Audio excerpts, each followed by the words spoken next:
Hello friends, এই দেখো আমি এখানে একটু স্যালাড বানাচ্ছি। তো এই স্যালাড তোমরা কে কে খাও, কার কার ভালো লাগে খেতে।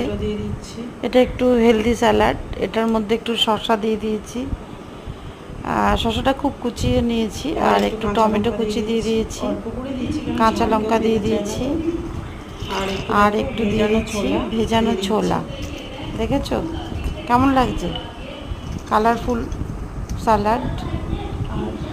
আর এটাই আমি একটু দেবো লেবুর রস, দিয়ে দিচ্ছি একটু সামান্য লবণ। কাঁচা লবণটা খেতে চাই না, কিন্তু না দিলে একটু টেস্ট লাগবে। একটু নুন দিয়ে দিলাম, এটা একটু দিয়ে দিচ্ছি, আর দিয়ে দিচ্ছি একটু লেবুর রস। এবার একটু লেবুর রস দিয়ে দিলাম।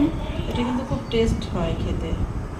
এটা কিন্তু খেতে খুব টেস্ট হয়, পারো, খুব ভালো লাগে খেতে। আবার একটু সর্ষে তেলও দিতে তো পারো দেখো, সামান্য। তোমরা তোমাদের যাদের আমি এগুলো দেবো না, এটা ভালো লাগবে এই রেসিপিটা, তারা অবশ্যই পেঁয়াজ বাড়িতে করে খেয়ে দেখতে পারো।